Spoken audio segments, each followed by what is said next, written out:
नमस्ते दोस्तों, मैं एस्ट्रो ज्योति आज की बात में आप सबका स्वागत करती हूँ। आइए आज की बात कर लेते हैं। आज बड़ा ही शुभ दिन है, मंगलवार का दिन है। मंगलवार के दिन पे मंगल ग्रह की पूजा आराधना करते हैं और हनुमान जी की पूजा आराधना करते हैं। हनुमान जी को हनुमान चालीसा का पाठ करते हैं 7 बार और हनुमान जी के आगे बैठकर प्रणाम करके घी का दीपक जलाना चाहिए और हनुमान मंदिर जाकर उनको चोला चढ़ाना चाहिए और उनके बाएं पैरों से सिंदूर लेकर अपने मस्तक पर लगाना चाहिए। ऐसे हनुमान जी के थोड़े से उपाय हैं और याद रखें, हनुमान चालीसा जब भी पढ़ें तो 7 बार पढ़ना चाहिए, तो उससे आपकी सारी मनोकामनाएं पूर्ण होती हैं। और हनुमान जी के जो उपाय हैं वो किस लिए किए जाते हैं? एक तो मंगल ग्रह को ठीक करने के लिए किए जाते हैं, अपना मंगल दोष है कुंडली में उसके लिए किया जाता है, और शनि के उपाय में भी हनुमान जी के उपाय करते हैं। शनि का दोष वगैरह हो तो उसके लिए भी हनुमान जी की पूजा आराधना करते हैं। तो आज तो पहले नहा धोकर हनुमान जी के मंदिर जाइए, वहाँ पे चमेली का तेल लगाकर चमेली के तेल का दीपक जलाना चाहिए। हनुमान जी को चोला चढ़ाना चाहिए, हनुमान जी को सिंदूर चढ़ाना चाहिए और उनके पैरों से सिंदूर लेकर अपने मस्तक पर लगाएंगे तो आपकी अगर थोड़ी सेहत अगर खराब होगी, सेहत के लिए कुछ प्रॉब्लम है तो वो भी ठीक हो सकती है। और आज के दिन पे हनुमान अष्टक का पाठ जरूर करें तो सेहत में बहुत सुधार आएगा। तो ये थी मंगलवार की बात, हनुमान जी की बात है। आज शरीक भगवती मेला मनाया जा रहा है। आज कश्मीर में शरीक भगवती मेले का आयोजन होगा। ये सांस्कृतिक और पारंपरिक मेले लोग जोश भरते हैं। मेला जब भी होता है तो लोगों में जोश आ जाता है, वो सब मेल मिलाप करते हैं और बहुत खुशी और हर्षोल्लास से मनाया जाता है। ये भी मेला इसी तरह है। उत्तरी दक्षिण एशियाई और मध्य एशियाई संस्कृति के प्रमुख तत्व है इसमें, और इसमें इस दिन पारंपरिक पोशाक भी पहनी जाती है। ये मेला कश्मीर की आकर्षक सुंदरता को परिभाषित करता है, कश्मीर की सुंदरता को दर्शाता है। तो आज अच्छा दिन है, अगर आप कश्मीर के आसपास हैं तो कश्मीर जाके मेले में आप भाग ले सकते हैं। और आज के दिन पे और हस्त नक्षत्र है, जिस दिन जो नक्षत्र होता है उसका अगर मंत्र चान करते हैं, मंत्र जाप करते हैं तो उसका अच्छा फल मिलता है और आर्थिक जो स्थिति है वो ठीक हो जाती है।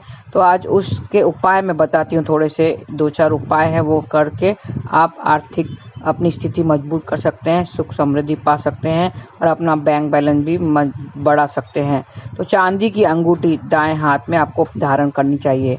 अगर आपकी नहीं है तो नई खरीद कर अगर लाते हैं तो दूध, दही, गंगा जल और साफ जल में धोएं पहले उसको, और फिर आपके दाएं हाथ की उंगली में धारण करना चाहिए चांदी की उंगली। और आज आपके रिश्ते अगर खराब हैं तो उसको मजबूत करने के लिए मंगल का मंत्र चांट करना चाहिए।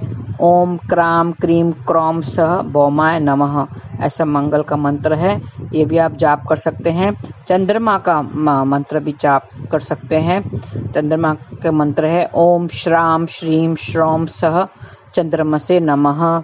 ऐसा आप मंत्र जाप करेंगे तो आपके घर में सुख समृद्धि आएगी, बचत होगी। तो रीठा से संबंधित हस्त नक्षत्र है, तो रीठा का आज पेड़ लगाइए, उनको नमस्कार कीजिए और मंदिर में शंख बजाइए। हो सके तो मंदिर में शंख बजाएं तो आपको सुख समृद्धि भी मिलेगी। तो घर के बाहर रीठा का पेड़ भी लगाना चाहिए और चंद्र का मंत्र जाप करना चाहिए। ओम श्राम श्रीम श्रोम सह चंद्रमसे नमः। ऐसा आपको करने से सुख समृद्धि मिलेगी। और 4 कपूर घर के बाहर जलाएं तो आपकी जो बुरी नज़र है वो भी निकल जाएगी, घर में पॉजिटिविटी आ जाएगी। तो 4 कपूर जलाएं, जलाने के बाद थोड़ा सा पानी पी लें। तो इस तरह से थोड़े से आप, चंद्रमा किसका कारक है? मन का कारक है।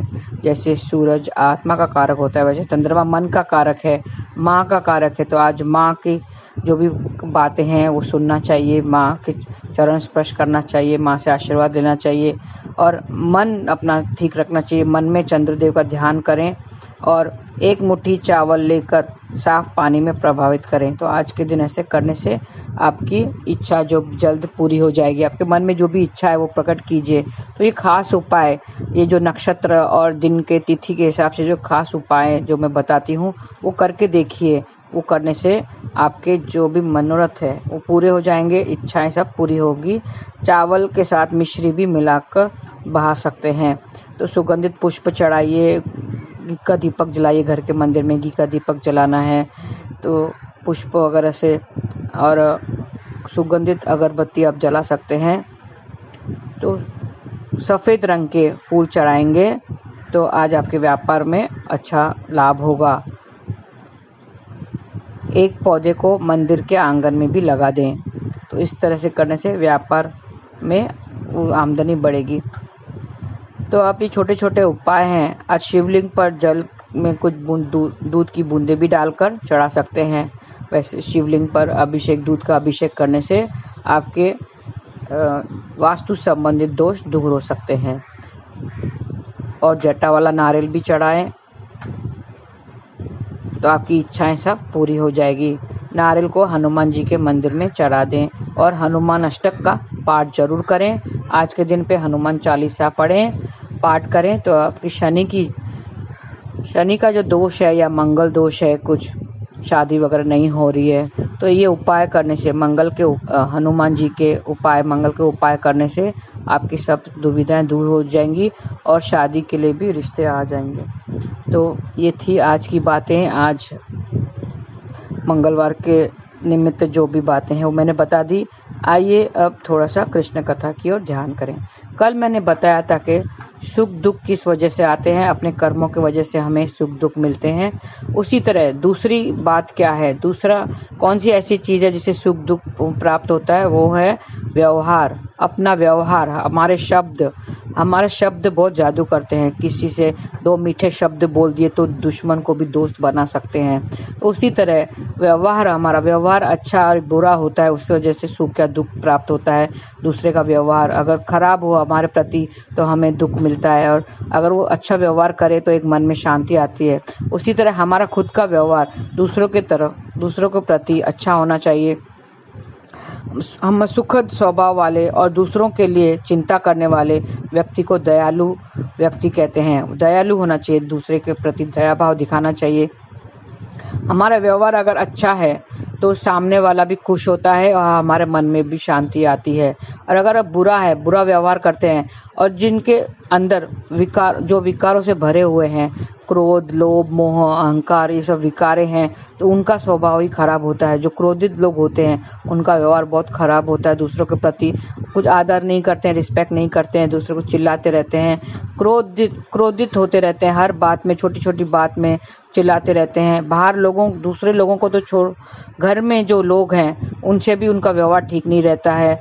किसी का आदर नहीं करते हैं, सम्मान नहीं करते हैं, रिश्तेदारों का सम्मान नहीं करते हैं, इतना तक कि अपने माँ बाप का भी सम्मान नहीं करते हैं। कहा है कि आप करके, पहले जो संस्कृति थी हमारे बड़ों को बुजुर्गों को आप करके बुलाते थे। आप कहने में कितनी शांति मिलती है।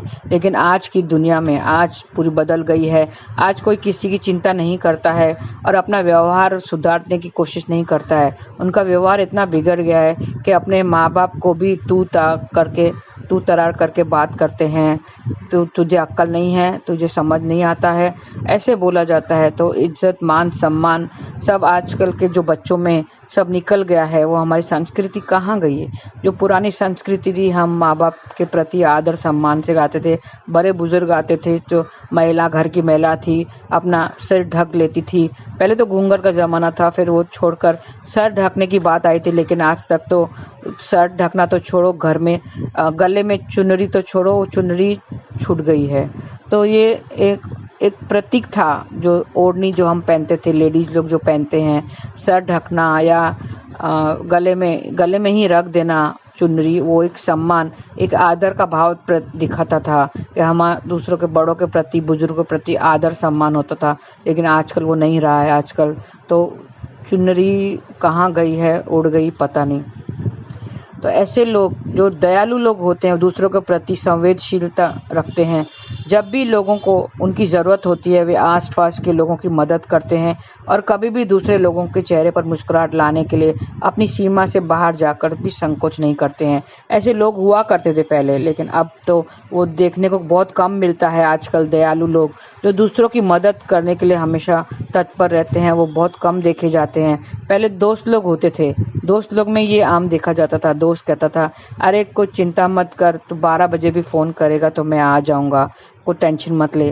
तो ऐसा कहने से ही, शब्दों में इतना जादू है कि ऐसा कह लेने मात्र से ही उनको मन में शांति आती थी और वो खुश हो जाता था, दूसरा खुश हो जाता था और जो कह रहा है वो शब्द उसको भी मन में संतुष्टता आती थी। तो इस तरह से शब्दों में भी जादू हुआ करता था। लेकिन आजकल लोग शब्द ही अपशब्द कहते लगते हैं। दूसरों पड़ोसियों को छोड़ो, अपने घर में जो लोग हैं, सदस्य हैं, उनको ही अपशब्द कहने में हिचकिचाते नहीं हैं। तो व्यवहार आजकल बहुत बदल गया है, बहुत खराब हो गया है। तो दूसरों के प्रति दया दिखाने का मतलब है, जरूरी नहीं है कि उनके लिए बड़ा कुछ कर लेना। दयालु मतलब ऐसा नहीं कि हमें बहुत अमीर बनना पड़ेगा या बहुत बड़ा आदमी होना चाहिए उसके लिए। यह विनम्र होने या किसी को भावात्मक समर्थन देने के रूप में, छोटे से योगदान के रूप में भी कुछ भी हो सकता है। औरत को यह कुछ भी हो सकता है, जैसे कि बूढ़ी औरत को मुस्कुराहट देना जो अपनी बालकनी में अकेले बैठकर लोगों को आते जाते देखती है, या किसी चिड़िया को रोटी का छोटा सा टुकड़ा देना जो अपनी छत पर हर दिन आकर चहचहाती करती है। दयालुता के इस तरह के कर्म से ज़्यादा मेहनत नहीं लगती है, लेकिन दूसरे व्यक्ति के जीवन में इसका बड़ा अंतर उत्पन्न हो सकता है। हमारे छोटे छोटे कार्य, जैसे इसमें बताया, एग्जाम्पल दिया है कि सामने बालकनी में एक बूढ़ी औरत बैठी है, उसके सामने मुस्कुराना उसको खुशी प्रदान करता है। हम उसको सुख दे सकते हैं, खुशी दे सकते हैं। या चींटियों को या किसी चिड़िया को कुछ रोटी का टुकड़ा दे दिया तो उससे भी हमारे मन में शांति आती है। तो छोटे छोटे कार्य करने के लिए हमें ज़्यादा अमीर होने की ज़रूरत नहीं है या कोई बड़ा बनने की ज़रूरत नहीं है। हमारा व्यवहार सबसे विनम्र होना चाहिए, सबसे विनम्रता से बात करना चाहिए। आप करके बात करें, थोड़ा सा आदर सत्कार सम्मान सबको देना चाहिए। बाहर वाले तो छोड़ो, घर के लोगों को ही पहले आदर सत्कार देना चाहिए, सत्कार आदर का भाव होना चाहिए। आजकल तो पड़ोसियों कौन आता है, अगर कोई भाड़े पे आता है, पड़ोसी क्या करते हैं, क्या उनसे तो कुछ पूछना, तो उनकी मदद करना तो दूर, उनके तो नाम भी नहीं पता है। आजकल लोग ऐसे हैं कि अपने पड़ोसियों का तो नाम भी नहीं जानते हैं, तो उसकी मदद क्या करेंगे, उसके बारे में ही नहीं जानते हैं। तो आजकल सब अपने में रहने स्वार्थी हो गए हैं और उनकी एक बड़ा कारण है ये मोबाइल। ये जो मोबाइल की डब्बिया है वही सब का बुरे कर्मों का कारण है। हमारा व्यवहार पूरा बदल गया है, हम स्वार्थी हो गए हैं, सिर्फ अपने बारे में ही सोचते रहते हैं, दूसरों के लिए सोचते नहीं हैं, दूसरों की मदद करना तो दूर। तो ये मोबाइल ने हमें अलग अलग कर दिया है, हमें अकेलापन में रख दिया है। 4 सदस्य हैं तो चारों के हाथ में मोबाइल है, 4 कोनों में बैठकर वो अपने दुनिया में खो जाते हैं। और मोबाइल में बैठना मतलब अपने दुनिया में खोना, फिर दूसरे क्या कर रहे हैं, क्या उनको क्या ज़रूरत है वो भी नहीं पता होती है हमें, दूसरों को क्या चाहिए। लोगों की फेसबुक पे तो फ्रेंड लिस्ट, इतनी लंबी फ्रेंड लिस्ट होती है, लेकिन उनके पास बैठ के 2 बातें करना, 2 मीठी बातें करने वाला कोई नहीं होता, कोई फ्रेंड नहीं होता। तो ऐसा आजकल का ज़माना हो गया है कि लोग इतने अपने आप में इतने खो गए हैं, इतने स्वार्थी हो गए हैं, दूसरों की ज़रूरतों का ख्याल ही नहीं करते हैं। आपको आसपास के लोगों को सहायता प्रदान करने या उनके अच्छे व्यवहार करने के लिए करोड़पति होने की ज़रूरत नहीं है। इन सब के लिए आपके पास सिर्फ अच्छे दिल की ज़रूरत है, जो आजकल नहीं दिखाई देता है। हम में से हर एक के पास दुनिया को देने के लिए कुछ न कुछ है, कुछ न कुछ होता ही है। ज़रूरी नहीं है कि धन से सहायता करें या मदद करें, बहुत कुछ है हमें देने के लिए दूसरों को।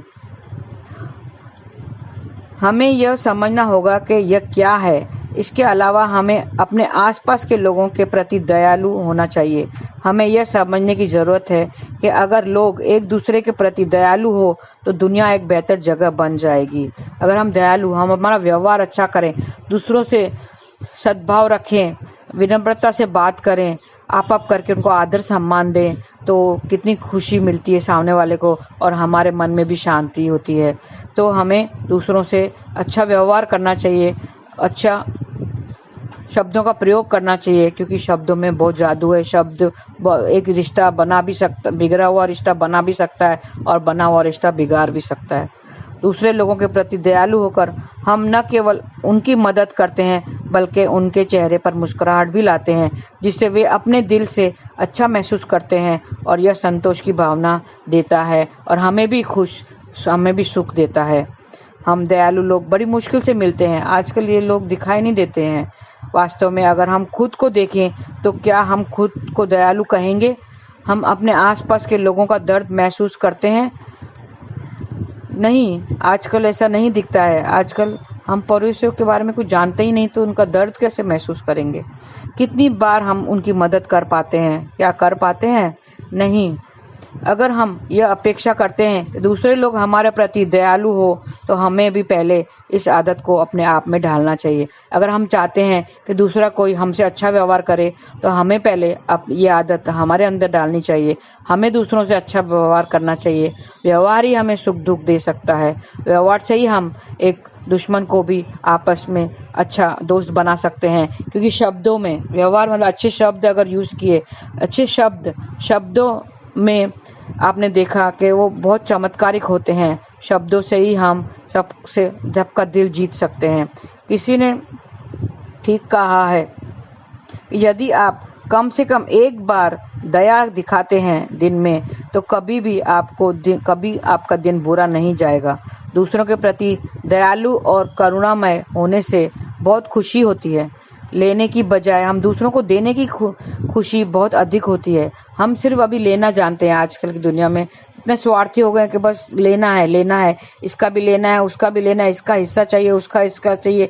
अपने आप को जो है वो नहीं देखते हैं, उससे संतुष्ट नहीं होते हैं। लेकिन जो दूसरे के पास है वो भी हमारे पास आना चाहिए, ऐसे हमारी कामना होती है, ऐसी इच्छा होती है। तो वो लेने की भावना छोड़कर हम अगर देने की भावना रखें, हम ऐसा व्यवहार करें तो कितना अच्छा हो। इससे लेने की बजाय हम दूसरों को देने की खुशी अधिक महसूस कर सकते हैं। दया हमें भगवान के करीब ले जाती है और आंतरिक शक्ति प्रदान करती है। दया, अगर आप दूसरों के लिए कुछ मदद, दूसरों से व्यवहार अच्छा करना, दूसरों के बारे में सोचना और उनके मदद करने के लिए हर पल तैयार रहना, ऐसे दयालु अगर होते हैं तो हमें वो जो दया भाव दिखाते हैं वो भगवान के करीब हो जाते हैं। और अगर दूसरी बार देखें, जो भगवान के करीब है, जो भगवान को अपने पास रखते हैं, तो उनका जो व्यवहार अच्छा ही होता है, उनके मन में दया प्रेम अपने आप आ जाता है। हालांकि हमें बिना बदले में कुछ उम्मीद किए बिना दयालुता के कार्य में लिप्त होना चाहिए। लेकिन ऐसा कहा जाता है कि दयालुता में किसी भी कार्य, यहाँ तक कि छोटा सा भी के और किसी का ध्यान नहीं जाता।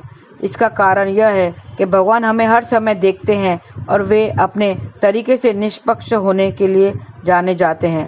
सामान्य रूप में दयालु और दूसरों के साथ विनम्र रहकर हमारा मूड अच्छा रहता है, बजाय उन दिनों के जब हम दूसरों में उलझे रहते हैं, दूसरों को अपने नज़र से देखते हैं और ऊंची आवाज़ में बात करते हैं। आजकल बच्चे लोग की आदत खराब हो गई है, गुस्सा इतना बढ़ गया है, सहनशीलता ही नहीं है। कल मैंने बात की थी कि दुख और सुख दोनों को सहन करना पड़ेगा, एक समान हमें सहन करना पड़ेगा।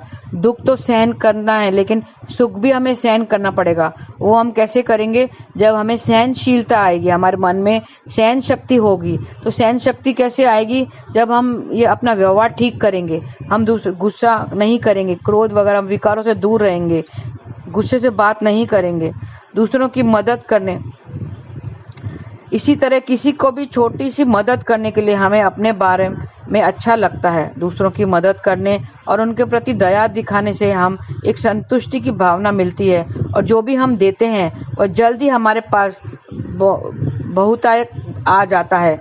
इसे कर्म के कानून के रूप में भी जाना जाता है। हमें देखा है कि हम पहले तो देने की भावना नहीं रखते हैं, लेकिन देने की भावना रखना चाहिए, क्योंकि हमें पता है कि जितना हम देंगे उससे 10 गुना हमें वापस मिल जाता है। आप ट्राई करके देखिए, आप अगर थोड़ा भी कुछ देंगे तो उससे 10 गुना आपको मिल जाता है। In receiving in giving we receive, ऐसा कहा जाता है। तो ये लॉ ऑफ नेचर है, हमने जितना दिया उसे 10 गुना होकर हमें वापस मिल जाता है। हालांकि अगर हम दूसरों के प्रति यह सोचकर दया दिखाने की उम्मीद करते हैं कि हम बदले में कुछ मिलेगा, तो उस दयालुता का कार्य नहीं माना जाता है, यह बल्कि स्वार्थ से बड़ा कार्य है। लेकिन हमें उस किसी भी फल की चिंता नहीं करना चाहिए। श्री कृष्ण ने कहा है कि आप कार्य करते रहो, कर्म करते जाओ, फल की चिंता मत करो। तो हमें सबसे अच्छा व्यवहार करना चाहिए, चाहे वो सामने वाला हमसे करे ना करे। बदले में हम उस कुछ अपेक्षा नहीं रखना चाहिए, कुछ उम्मीद नहीं रखना चाहिए, नहीं तो वो दयालुता नहीं कहलाती है, बल्कि स्वार्थ से भरा हुआ कार्य कहलाता है। हमें सामने क्या मिल रहा है, सामने अगर कहते हैं कि बुरा व्यवहार करे तब भी हमें मुस्कुराना चाहिए। जैसे कल मैंने एक स्टोरी बताई थी महात्मा की, कि वो सामने से अपशब्द कह रहा था, लेकिन तो भी वो सब महात्मा मुस्कुरा रहे थे। तो हमें ऐसे दूसरों के दुख या दूसरों का बुरा व्यवहार को मन में नहीं लेना चाहिए। और हमें सुख की अनुभूति तब होगी जब हम हम सहन करना सीख जाएंगे, और हमें सहन शक्ति होगी। विल पावर, सहने की शक्ति होती है तो हमें बहुत कुछ अच्छा हो जाता है, और हमें दुख में भी हमें सुख की अनुभूति होती है, और हमें दुख में भी मुस्कुराना चाहिए। ये अच्छी आदत है, वो हमारे हरि के करीब लेके जाती है, भगवान के करीब लेके जाती है। और भगवान को अपने करीब ही रखिए, हरि नाम कीजिए, हरि नाम जाप कीजिए। हरे कृष्णा कृष्ण कृष्ण हरे हरे, हरे राम राम राम हरे हरे। ऐसा करने से आप भगवान को, ईश्वर को अपने करीब पाएंगे, और आपका व्यवहार खुद ही बदल जाएगा। आप देखिए, थोड़ा सा आप आज ये आदत डालिए, आप थोड़ा सा वक्त मेरे भगवान को दीजिए, ईश्वर को दीजिए, कृष्णा को दीजिए, और हरि नाम सत्संग कीर्तन से जुड़ जाइए, हरि कथा से जुड़ जाइए, श्रवण कीजिए और उनका स्मरण करते रहिए। तो आपको देखेंगे कि आपका व्यवहार अच्छा होते जाएगा, आप सबसे अच्छी तरह से व्यवहार करेंगे, बातचीत अच्छी हो जाएगी, शब्द अच्छे निकलेंगे मुंह से, और फिर दयालुता का भावना आ जाएगी, और फिर हम ईश्वर के करीब पहुंचेंगे, और फिर अंत में मोक्ष की प्राप्ति होगी। आज के लिए इतना ही, धन्यवाद। आपका दिन शुभ रहे। हरे कृष्णा।